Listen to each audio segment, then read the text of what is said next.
Salam Guru Penggerak.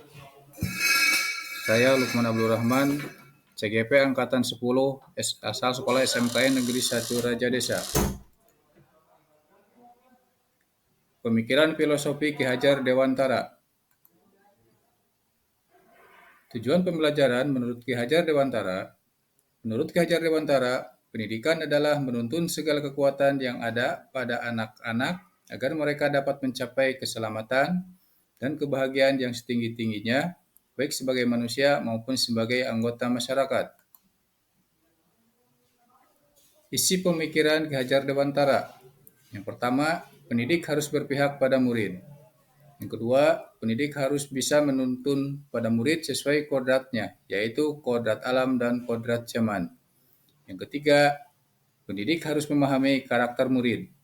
Yang keempat, pendidik harus paham tujuan pembelajaran. Semboyan Ki Hajar Dewantara, salah satu semboyan yang menjadi teladan baik bagi seorang guru, Ingar sosung tulodo, ing madyo mangun kerso, tuturi handayani.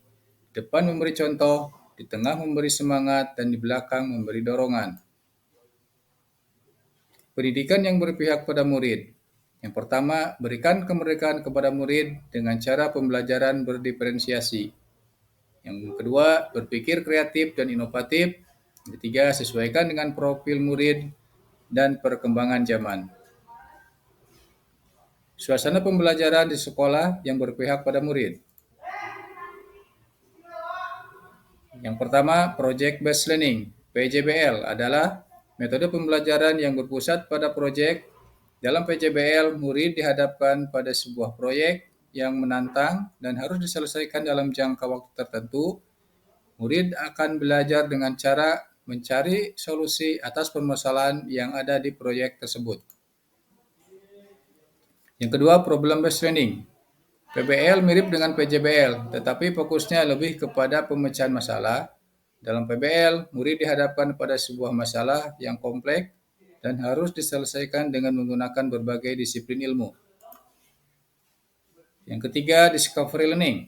Discovery Learning adalah metode pembelajaran yang mendorong murid untuk menemukan sendiri pengetahuannya.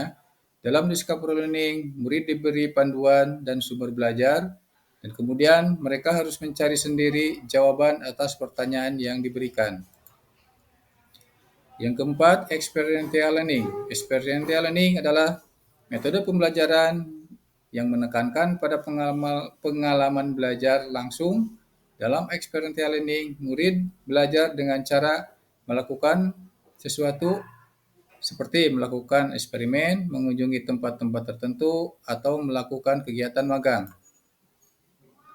Yang kelima, Cooperative Learning. Cooperative Learning adalah metode pembelajaran yang menekankan pada kerjasama antar murid. Dalam Cooperative Learning, murid dibagi menjadi kelompok-kelompok kecil, dan mereka harus bekerja sama untuk menyelesaikan tugas bersama. Pembiasaan. Yang pertama, literasi di jam awal yang meliputi literasi religius dan literasi umum secara digital. Yang kedua, sholat zuhur berjamaah dan asar berjamaah. Yang ketiga, pembiasaan hidup sehat, karena sekolah kita sebagai sekolah adiwiyata. Yang keempat, pembiasaan silih asah, silih asih, dan silih asuh, karena sekolah kami sebagai sekolah Jabar Masagi. Dan yang kelima, mengembangkan motivasi sesuai dengan moto SMK, bekerja, meneruskan, dan wirausaha. Tantangan. Yang pertama, kurangnya motivasi murid dalam mengikuti program yang disiapkan oleh sekolah.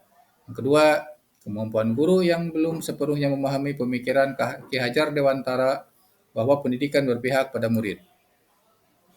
Solusi. Yang pertama, menentukan model dan media pembelajaran yang tepat. Yang kedua, pengembangan kompetensi diri guru. Yang ketiga, menuntun murid. Yang keempat, guru merupakan teladan bagi murid. Terima kasih. Salam Guru Penggerak.